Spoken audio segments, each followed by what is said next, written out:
respiration, this is one molecule of glucose being broken down into cellular energy. Is that better? And in the form of ATP, adenosine triphosphate is the most usable form for the cell. And I know on the study guide you have questions like 11 and 12, I believe. No, it's 12 and 13, 39 and 44 all pertain to this. Because I was just glancing over that, so you can kind of reference those as we go through here. And I'll answer 4 questions on the study guide before we even get to the study guide. How about that? Hopefully you've already answered most of these. So cell respiration has 3 major stages. And these 3 stages are building into the last stage, which is going to just explode all kinds of energy for the cell. So we start with glycolysis. Glycolysis occurs in the cytoplasm. Could possibly be a test question. Now, this book likes to use the term cytosol, so be familiar with that term. There's 2 stages of glycolysis here. One's aerobic and one's anaerobic. We have to be aerobic before we can go to the next stage. Can we function anaerobically? We all have and we all will. A trained athlete can function longer anaerobically than an untrained athlete. And I'll walk up one flight of stairs from the first floor to the second floor, and I promise you I'm an untrained athlete. A trained athlete probably don't even hit every stair. Every other stair, and they're up here and they're still not breathing hard. But I was quickly into anaerobic respiration coming up the stairs because my respiratory rate didn't start hitting me till I was walking down the hall. So it's delayed. Respiratory rate waits and sees what you're actually going to continue doing before it decides, okay, we better give you some more oxygen. So you function anaerobically until it decides, yeah, we better pick up the pace or you're going to pass out and die. So it's a delayed reaction. If just something real quick, then no need of jumping the respiratory rate up and dropping it right back down. You can recover with that over time. So we'll start anaerobically, which means without oxygen. And I think one of the questions I ask on one of those study guide questions is, what's produced in anaerobic glycolysis? Well, lactic acid. That's the substance that causes muscle cramps. It's not good if you've ever had a muscle cramp. Ever had a long, hard day of exercise and sometime in the middle of the night a muscle decides to cramp up on you while you're trying to sleep? And you fall out of bed yelling and screaming and somebody thinks you got shot? Oh, maybe I'm the only one that ever does that, huh? Nobody else is agreeing to that. Is that why it causes soreness? Oh, yeah. Yes. Yeah, now, let me tell you, as you know, you ever done exercise and the next day you're so sore you can't hardly move around? Well, let me tell you, with age, that's delayed. Yeah. I did I don't even remember what I did here a while back, and I thought, well, I'm gonna pay for that tomorrow. Well, the next day I was feeling good. The next day I couldn't get out of bed. It's delayed with age. Everything's delayed with age. Breathing, walking, eating, everything's delayed with age. All right, so anaerobically, without oxygen, we're producing lactic acid. And if the body decides we need more oxygen and it picks up respiratory rate, then it'll add oxygen to the lactic acid, and that converts it to pyruvic acid. Pyruvic acid is what we want. That's the good stuff right there. And that's the stuff we're converting out of glucose to get energy. That's what we're going to push down into the Krebs cycle. I always use this little goofy example that anaerobically, let's say, what's everybody's New Year's resolution? I mean, you just ate 27 turkeys over Thanksgiving and Christmas, right? So we're going to lose weight. So the first day of the new year, we're going to exercise. Then we realize, oh, it's New Year's Day. That's a vacation day. So we'll put it off till tomorrow. That's our classic thing to do. And so on the second day of the year, we decided, and we're so gung-ho about this, we decide to do it all at once and kill ourselves first day, right? And then we have major burnout and say, oh, that's not working for me. So we're done by the first week. Well, that's the case here. We've done our muscle stretches and we've done some calisthenics, and now we're ready to go out and jog, not a little bit, we're gonna jog 5 miles. I mean, it's stupid. So, we're out there, the first 50 yards, and we're already trying to find our second wind. We got a stitch in our side, and we're struggling. You know, at 100 yards, the right hamstring clogs up on us, and it's cramped up because of lactic acid, and we never have caught our second breath, but we're determined, so we're still got one leg going and pumping one arm, dragging a leg. I mean, we're gonna fight through the pain. But it's just shortly after that, when the other leg cramps up, and the only choice you have is just to roll over into the ditch. Rolling around somebody's front yard. Yeah, hopefully you get out of the road, you know, that's the whole idea. Sometimes you want to stay in the road and just get run over. Just go ahead and get it over with, yeah, that's a good weight loss program. So, we have 2 ATPs, that's the good news we get out of this, and that's just enough energy when you're laying over there in a ditch to get your thumb up out of the ditch to hit you right home. Except in today's time, nobody's gonna pick a bum up out of the ditch. Or at least if you do, you should know the bum. So in today's time, that's just enough energy to pull your cell phone out of your fanny pack or whatever you've got with you. And you making fun of fanny packs? She has a baby pack. Oh, okay then. That's kosher, right? And you punch quick dial to maybe somebody that you think loves you enough to come get you. And of course, they take their jolly time. And while you're laying there, what's the number one thing you're doing the most of? Breathing. It's survival, isn't it? I mean, of course, laying in a ditch out in these country road ditches, the weeds are going to and fro. But yeah, it's a pretty rough deal. But the body is making you pay back the oxygen debt. But basically, the body repoed you. It shuts you down because you was way outspending more than you could pay for. So it shut down spending until you paid it back. Well, the government could take a note off that, couldn't it? Not gonna happen. So, as we were laying there in the ditch, sucking in oxygen, we were adding it to lactic acid, converting it to pruvic acid, and at some point, breathing rate will start slowing down more. And it's always delayed, even after you're finished exercising, at least metabolism's still up, isn't it? Moving things around, respiratory rate will stay up until oxygen debt's paid, comes back down. We're in aerobic state now. We're taking pruvic acid to the Krebs cycle. We only have 2 ATPs at this point. That was just enough to stay alive. The first stage is pretty rough. We get to the Krebs cycle. Notice where it happens, in the matrix of the mitochondria. Some books call it citric acid cycle. Again, we get 2 ATPs, not a lot, but that's from 2 spins of the cycle. And we get a lot of waste here. End products, carbon dioxide. Every time you exhale carbon dioxide. Now you know where it comes from. Krebs cycle of cell respiration of every cell in your body is producing. Another little bit of waste is H2O.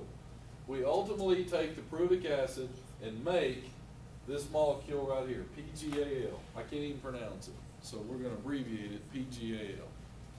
I just know there's tons of energy in it. We're packing it up. It's like building a small bomb. We're going to explode into all kinds of energy in the last stage.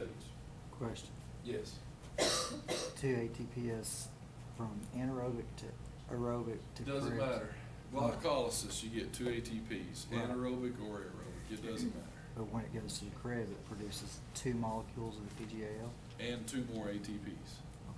Okay. Technically, Krebs produces 4 ATPs, but 2 of them's used in the turning of the cycle, so we don't count those as end products because we're using them as is. Just the excess. So we have 2 and 2 so far.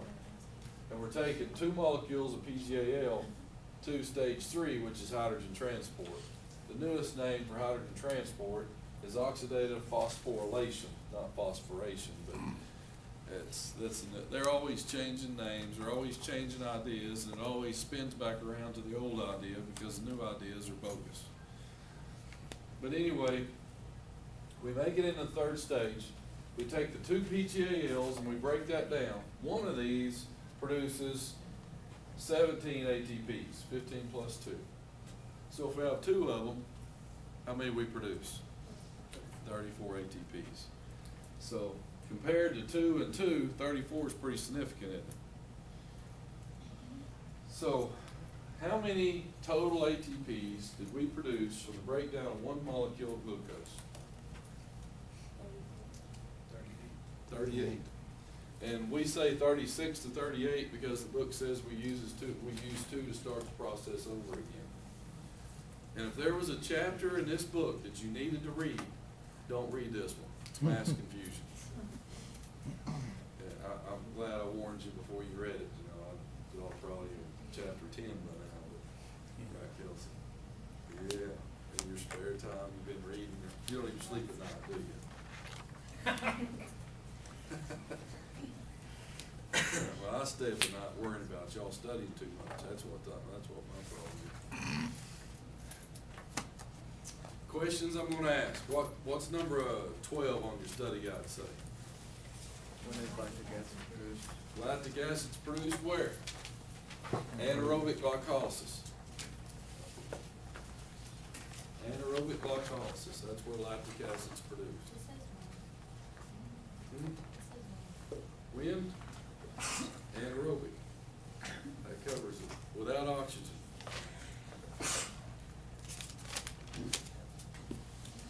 What's 13 ask? Where does it happen? Cytosol. We're gonna change our terminology here because of this author. What's number 39 say?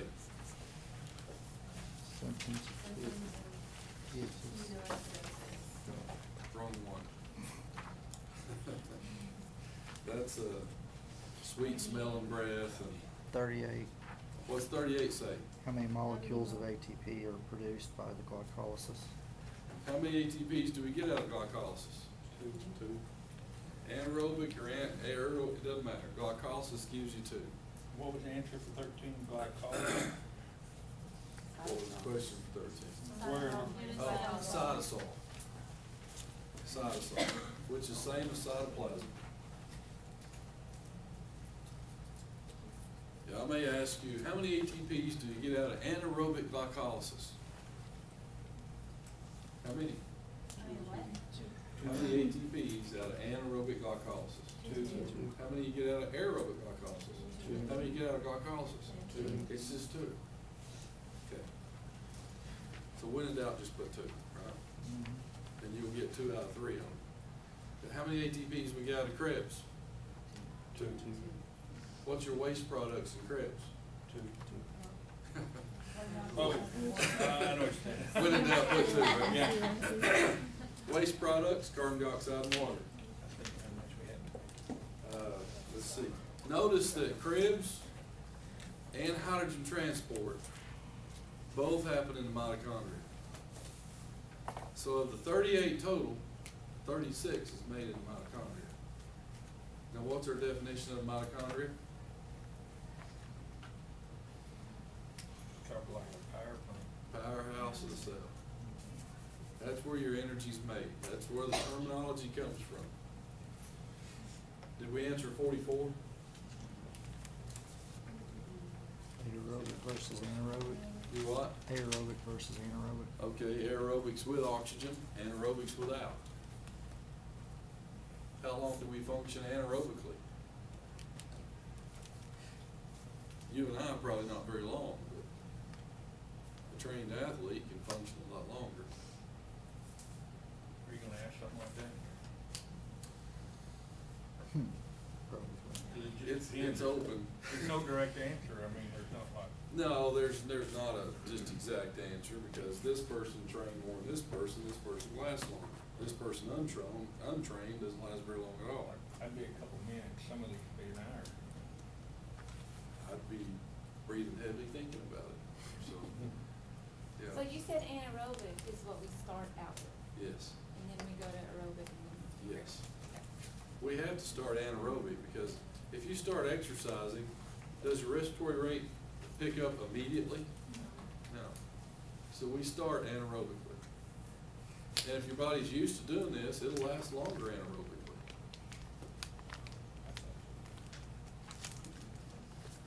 Any other questions? over cell respiration. All right then. How's the study guide been going? Different. Don't say what study guide We were supposed to start that either. already? Yeah. We're open for questions that you should have on the study guide. Because I've already lectured over probably 95% of the study guide. There's 5% you should have questions over. I found a few in there, I thought, I must have missed that in lecture. They're not hard, some of you probably was able to look them up, but ask me now, Number or. 5. Number 5, Is it it is 2, and that is one that I actually covered, so. How many total are they? 4, but we have to have 2 for it to be an organ. And most have all Most four. all have all 4, yeah.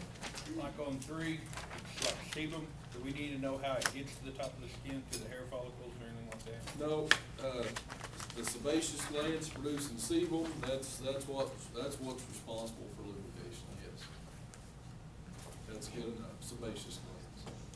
I had sebum. Well, that's what sebaceous glands produces, so. How do you spell sebaceous? I got the page, I'll look. Okay. What about- You'd have got that one right, though, you was awful close. What about on 21? Where it says what glands does thermal regulation directly involve? We have sweat glands, but it also kept bringing up, when I Googled it, the thyroid gland, or is that kind of? No, this is gonna be more sweat glands. There's another name for sweat glands that the book uses, I think called eccrine, ECCRINE. That's just another name for sweat glands. On 20 for hormones, is chemical regulators okay? Oh, absolutely, Okay. yep. Anybody have any trouble with goblet cells on that one? I just looked it up in the book, it first among columnar epithelial cells and secrete mucus. That's exactly right. And you'd find those a lot in the respiratory tract. We need to know that. Yeah, I may actually ask that. I don't remember if it's on no, it's not on the lab test, but. And of course, we know about dentin, right? Dentin is like bone, true or Yeah, false? True. All right, got the other part of that. Any other ones stump you? Goblet cells. 25. 25. Goblet cells. I like to hear questions like that. What happens as the pH of a solution increases? More hydroxide. Yes, we're going up the scale, so we're going more basic, so we're gonna increase hydroxyl ions on it. That's exactly right. Becomes more basic, increasing hydroxide concentration.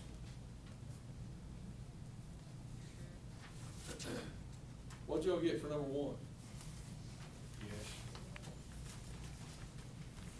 Everybody get yes? You got a 50-50 shot at that one. So. What number is that? It is yes. Any other questions? What about 10? What are you looking for on 10? Yeah. The genetic code is found within the DNA. DNA is your blueprint, and in our case, it runs the whole show.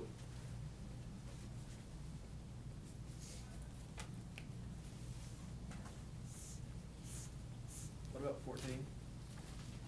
Cannon, old Walter Cannon, first part of your notes, what'd he do? Coined the term homostasis. Yep, he coined the term homeostasis. He wasn't the one that actually first identified this steady state, but he's the one that put a word to it. Who identified the steady state, y'all remember? He became the father of physiology, Claude Bernard. Claude Bernard. Thank you very much. What'd you get for 15?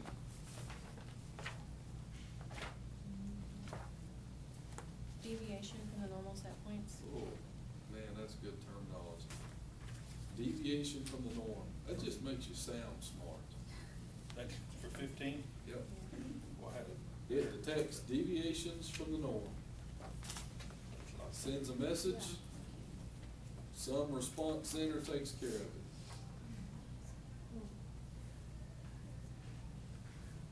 Well, that just rolls off the tongue smart, doesn't it? Deviation from the norm. 45, what all do you want us to know about that, please? 45? Be able to match C and G and A and T, DNA, just like we did up on the board. You'll have another one of those on test 2 as well, so get it right this time, get it right next time. Are we gonna have to do that with DNA and RNA? Possibly. In other words, yes. Probably not on test 2, but test 1, there's a good chance. What about 41? Which system will be affected first by lack of glucose? What do you Put think? nervous. How about nervous? That's right. Nervous system. On 28, what's found in DNA, do you just want sugar, bases, and phosphate? Yes, and the bases being the 4 bases, adenine, guanine, cytosine, thymine. What is the sugar for DNA? Glucose? Deoxyribose. Deoxyribose. Oh, okay, and then it's ribo for the RNA. And it's just ribose for the RNA, that's correct. What was found in DNA? That. Sugars, deoxyribose, Bases, which is the sugar. sugars. Bases, which is adenine, guanine, cytosine, thymine, and phosphates.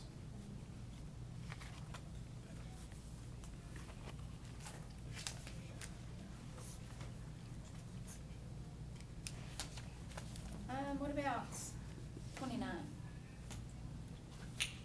What type of cells are found in ovaries? I put That's a haploid. question I should get.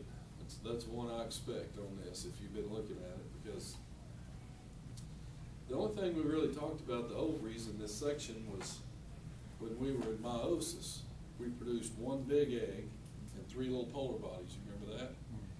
So the one big egg has all the cytoplasm because we need what in the cytoplasm? Wow. What's producing that? What's your powerhouse? Mitochondria. Yeah, because we need all this mitochondria. So to answer that, cells, this is your answer, cells that are haploid and contain large numbers of mitochondria. What type of cells are in the ovaries? Eventually they're haploid with huge amounts of mitochondria. That would be a quality egg.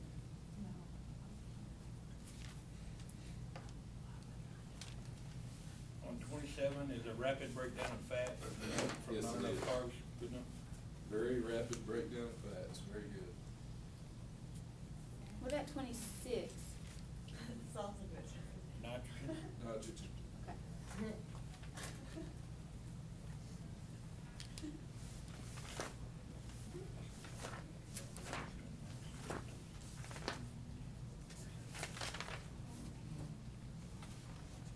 You got yours completed, or you just not worked on it? It's not on this, your study guide, but we need to know like replication, transcription, and translation, because you mentioned that the other day. Yes.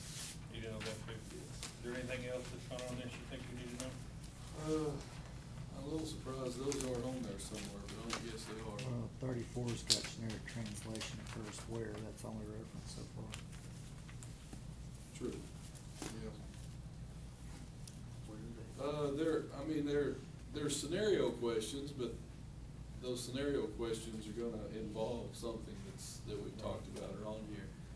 Now, if you strictly go by the study guide, you'll probably miss something. Yeah. So, know the study guide really well, and then go back and scan the notes. Okay. Be familiar with the notes. And that's where you'll pick up the extra stuff. Okay. And as we move out of the notes and more into the book and stuff we'll put on the board, then when you use those study guides, know your study guide concepts well, not just memorize little things, but know the concepts well. Then go back and hit the highlighted areas that we talked about in the book or things we wrote down in the margin. That's how you want to do that.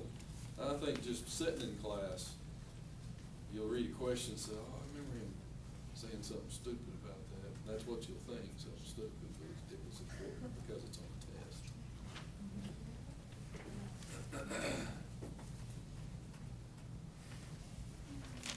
anything else? How many questions are on it? Somewhere around, probably between 50 and 60. Are we gonna have much about mitosis and meiosis on the Yeah, actual test? quite a bit, probably. And probably more mitosis than meiosis. But there, I know there's 45 questions on the study guide, but if you look like at number 20, it says define goblet cells, hormones, and dentin. There's 3 questions in that one. So I did that to try to condense it down on fewer study guide papers. And there's several like that. 22 says, where is dense connective tissue found? Where is adipose tissue found? Where is dense connective tissue found? Tendons, you know, capsules and sheaths around tendons and ligaments. Definitely not found around vessels and things like where smooth muscles found. What all do you want for the characteristics of blood? And what number is that? 17. Characteristics of blood. It does have a liquid matrix, because everything in the connective tissue has a matrix. That's probably the main thing. That it's just Okay. connective and liquid matrix? It's connective and a liquid matrix. That's what we found in the notes, we didn't know if that's enough. Yep, that's what we want. That's right. Characteristics of cardiac muscle. I mean, this is a repeat from lab, Yeah, right? yeah. Is it striated? Yes. Yes. Involuntary and branched. Branched. That's in there. It's involuntary and branched. It also has something that connects the cells within it. Anybody know what that's? Intercalated. Intercalated disc, that's right.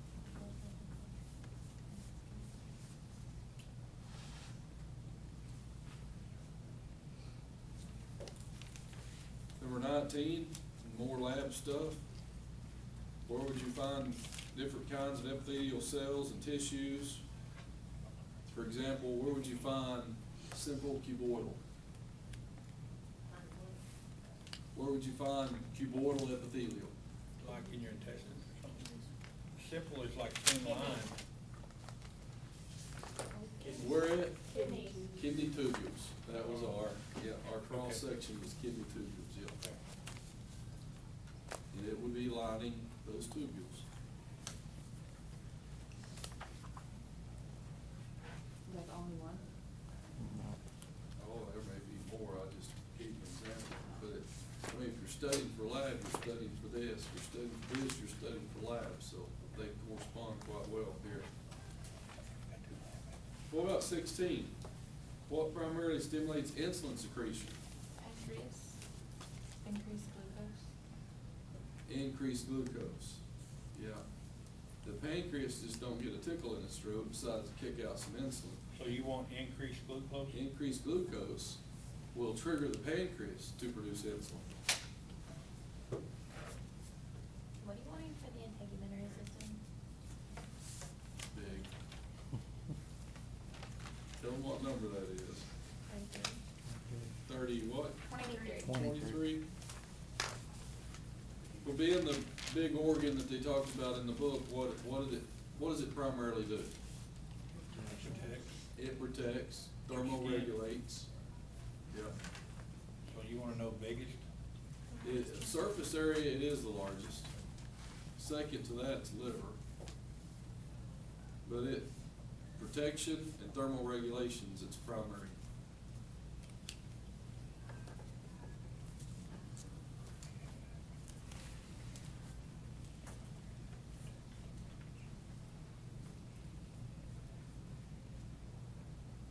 On 30, you've got steroids are not water soluble that may pass through the cell membrane. True or false? That's true.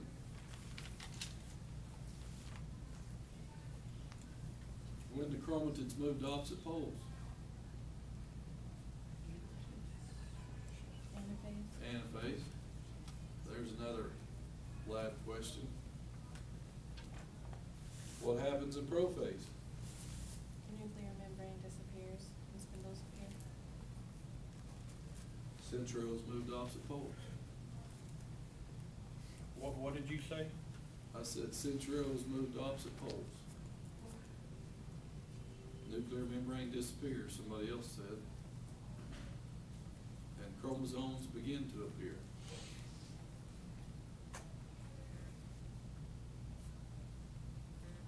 What's our answer for 39?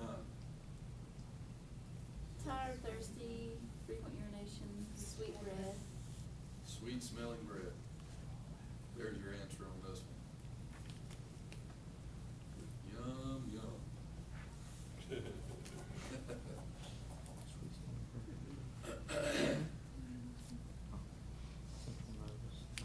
Central nervous, Anything else? controls membrane disappears and chromosomes appear. Would 40 you put liver? Yes. What about 37? When does crossing over occur? Prophase one. Prophase one of Prophase meiosis. one. What is crossing over? Exchange of genetic material. What does it add? What's the positive Variety. variety? Variability, that's right. You're already thinking like me. That's scary. Maybe you're already thinking like me. Any other ones? What's 34? 34? Prophase one, exchange genetic material. and Genetic translation occurs where? Cytosol. In the cytosol. What is genetic translation? This is one of those you kinda, I would answer it as a visual, because I saw it on the board. Translation being the last component of those three that we did, we was out in the cytoplasm doing that, wasn't we? So, translation's making proteins, that's the last thing we did in that sequence, and it was out in the cytosol. That was the guy that had too much muscle, right? Yes, we That really gave gonna be on there? we gave him some kind of whatchamacallit pill that decreased, protein synthesis, so we decreased what? Translation. Exchange of genetic material. chromosomes. I'm sorry, what'd you ask? I didn't ask, I was just finishing up that discussion. For those of you that did your study guide, you did a good job. For those of you slackers that's absolutely done nothing, better pick up the pace. Now, in stages of cell cycle, do we have to put that that it begins with interphase, or that it is interphase, or do we just put G1, S, and G2? If we say the stages of interphase, that would be G1S and G2. Okay, If we say cell cycle, that's interphase, prophase, metaphase, anaphase, telophase. okay. If I ask just for mitosis, then you leave interphase out. So Okay. on 32, stages of cell cycle, we need to put prophase, mitosis. Start with interphase. Okay, okay. The Now, only if I way, ask- if the I only ask- way you start with prophase, if you said stages of mitosis. Mitosis includes prophase. Now, I probably will ask something about interphase, Okay. and that is in order, G1, S, and G2. S is always in the middle. And G2 only makes sense, it would come after G1, so. Now, what exactly happens in G1 and G2, I don't think we really know. What we do know is that DNA synthesis is occurring along with RNA and protein synthesis. It's all happening in this process. All the books agree that DNA synthesis is occurring in S. The Zoe book is different than the physiology book and what's actually happened in G1 and G2. So we probably won't get specific on any kind of questions on G1 and G2. So do we need to know like that it's interphase and then mitosis and the cytokinesis, or we need to know anything about that? I may ask just a straight question on cytokinesis, division of the cytoplasm. There'll be phase 1, phase 2, and phase 3 type questions on this test. Okay. This test will have more phase 1 and 2 questions, which is direct definition type questions for osmosis, diffusion, and hypertonic and hypotonic kind of things.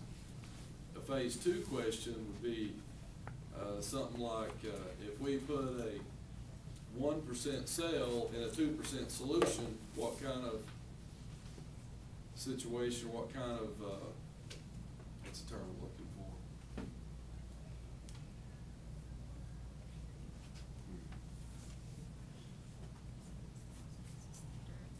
Talking about the osmosis? No, if you put a 1% cell, the concentrate, salt concentration in the cell is 1%, and you drop it in a solution that's 2%,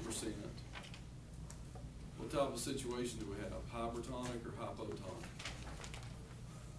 So you know your definition, see the two phase, you have to know the definition of those, and then apply that.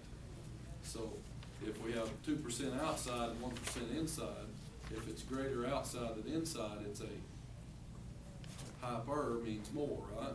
More outside, so that's a hypertonic solution. That's a hypertonic situation. That's a phase 2 question. So kind of Phase- level one, level two. Level 1, level 2, yeah. Level 3 would be taking something like that and applying one more step to it, which will come more on test 2, more on test 3, more on test 4, and we'll get away from, there'll be fewer level 1 questions as we go. But we're building our thought process into, so we'll get you there.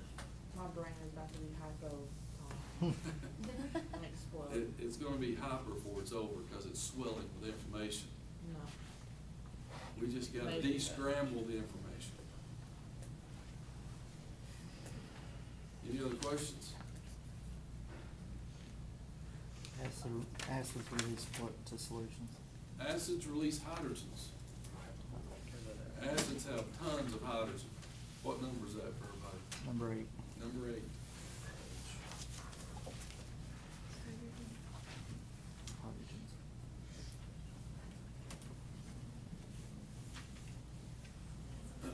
Just kind of a suggestion, it's much easier to do this study guide along as we go through lecture than to wait till the night before when you don't remember the first 2 lectures. That's why we're doing it today. Do what? That's why we're doing it today, 2 days before. Review means review over things you've already done. It doesn't mean let's lecture over it again all in one class. That tends to be what's expected is, oh, today's review day. I'll just show up for that and we'll cover it all in one class. Isn't that what we did in Zoe? Yeah, well, that was a different cat, for sure.